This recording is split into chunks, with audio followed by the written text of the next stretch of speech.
दुरूद शरीफ पढ़ो। सलातो व सलाम अलैका या सय्यदी व अला आलिका व अस्हाबिका या सय्यदी। तकरीर का ना मौका है ना मैं कोई इतना बड़ा शाहबाज़ खिताबत हूँ। वैसे भी मेरे सारे बुज़ुर्ग और बिलखुसूस मसनद सदारत पर मेरे दादा जान विराजमान हैं। मैं यहाँ दुआ के लिए आया और दुआ के मकसद से ही बैठा हूँ।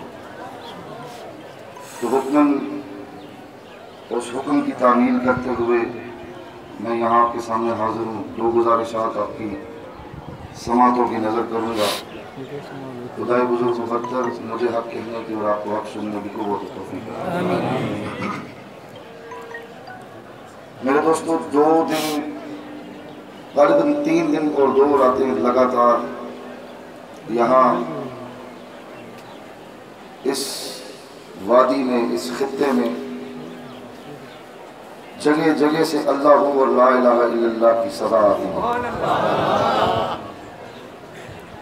और उस सदा ने ये दलील कायम कर दी कि यकीनन हम सब उस दुर्वेश कामिल के उस पर मुज्तमे हुए हैं जो इमामुज़्ज़ाकिरीन, जिन्होंने गाफिल कुलूब को गफलत से निकाल कर अल्लाह के जिक्र की तरफ राग़िब कर दिया। अगर मैं ऐसे कहूँ कि वो कुलूब जो खुदाए बुजुर्ग बरतर के जिक्र से गाफिल हो गए, जब वो कुलूब हुजूर बाबाजी मोहम्मद कासिम मोरवी के सीने से मस्त हुए तो वो भी अल्लाह की सदा में मस्त हो। और ये चूंकि नक्शबंदी दरबार है और नक्शबंदियों की पहचान अल्लाह का जिक्र है और हम उस वली कामिल के उर्स पर मुज्तमे हुए हैं जिसने अपने शब रोज को फकत खुदा के जिक्र और मोहम्मद मुस्तफ़ा की मोहब्बत और गुलामी में गुजारा। हजरत मुजद्दिद अल-फ़सानी का एक कौल मेरे ज़हन में आया। आप फरमाते हैं हकीकतुल ज़िक्र रफ़उल गफ़ला, कि जिक्र की हकीकत यह है कि जब ज़ाकिर जिक्र करे तो गफलत ज़ाइल हो जाए, उससे दूर हो जाए। और यही हुआ इस मौला शरीफ की वादी में कि जो भी गाफिल बंदा अल्लाह के जिक्र से गाफिल हुआ, जब वो बाबाजी मोहम्मद कासिम मोरवी के मुकद्दस बारगाह में आकर बैठा तो बाबाजी ने उसको उलूम के अंदर नहीं फंसाया, अपनी एक नजर से उसके गाफिल दिल को अल्लाह की।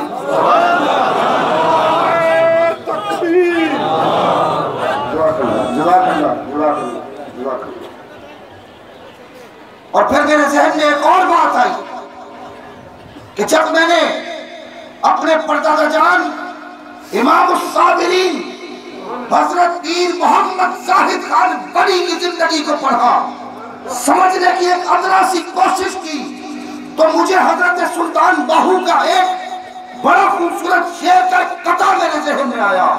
आपने फरमाया कि जो दम गाफिल सौ दम काफिर, सानू मुर्शिद पढ़ाया। और यही पैगाम, यही जिक्र फिक्र का सबक इमामुस-साबिरीन हजरत पीर मोहम्मद जाहिद खान बली ने मसनद इनायत पर विराजमान होकर हर आने वाले तालिब हक को यही जामे इसके मुस्तफा और जामे जिक्र खुदा पिलाया और यही सिखलाया कि जो दम गाफिल सौ दम काफिर, कि अपनी सांस को अल्लाह से मिला दे, सांस अंदर जाए तो अल्लाह और बाहर आए तो। यही दर्स इमामुल आरिफीन मेरे रहबर और पेशवा हजरत पीर आफ्ताब अहमद कासमी की हयात को उठाकर पढ़ो। जिंदगी में जहां जहां भी गए मेरा ईमान ईमान और विजदान कहता है हर कदम के साथ अल्लाह की सजा को मस्त। और फिर मेरे छोटे दादा जान हुजूर पीर बादशाह साहब अलैहिर्रहमान पूरी हयात को उठाकर पढ़ो तो यही मिलेगा कि हर आने वाले को मोहब्बत का सबक और मोहब्बत का दर्श दिया। आखिरी बात समाप्त करते हुजूर नबी रहमत सल्लल्लाहु अलैहि वसल्लम की हदीस मुबारक है। मैंने अपने दादा जान से यहीं पर दुआ में एक बात सुनी जो हमेशा मेरे जहन में घूमती रहा, मैं वो करूँगा। आपने फरमाया कि आला हजरत फरमाया करते थे हुजूर पीर खान साहब कि वो क्या पीर होता है कि उसके मुरीद के पाँव में कांटा चुभे, उसकी चुभन का एहसास पीर होता है। हुजूर नबी रहमत सल्लल्लाहु हदीस मुबारक आखिरी बात, हुजूर नबी रहमत सल्लल्लाहु अलैहि वसल्लम हुजूर तशरीफ फरमा है, सहाबा की अजीम जमात हुजूर के गिर्द जमे। हुजूर इरशाद फरमाते हैं कि क़यामत में जब वो मैदान महशर सजेगा तो कुछ ऐसे लोग होंगे जिनके चेहरे चमक रहे होंगे, दमक रहे होंगे। न वो नबी होंगे न वो शुहदा होंगे। सहाबा ने इस्तफसार किया कि हुजूर न वो नबी होंगे न वो शुहदा होंगे, हुजूर फिर वो बुलंद बख्त कौन होंगे जिनके चेहरे नूर के साथ चमक रहे होंगे।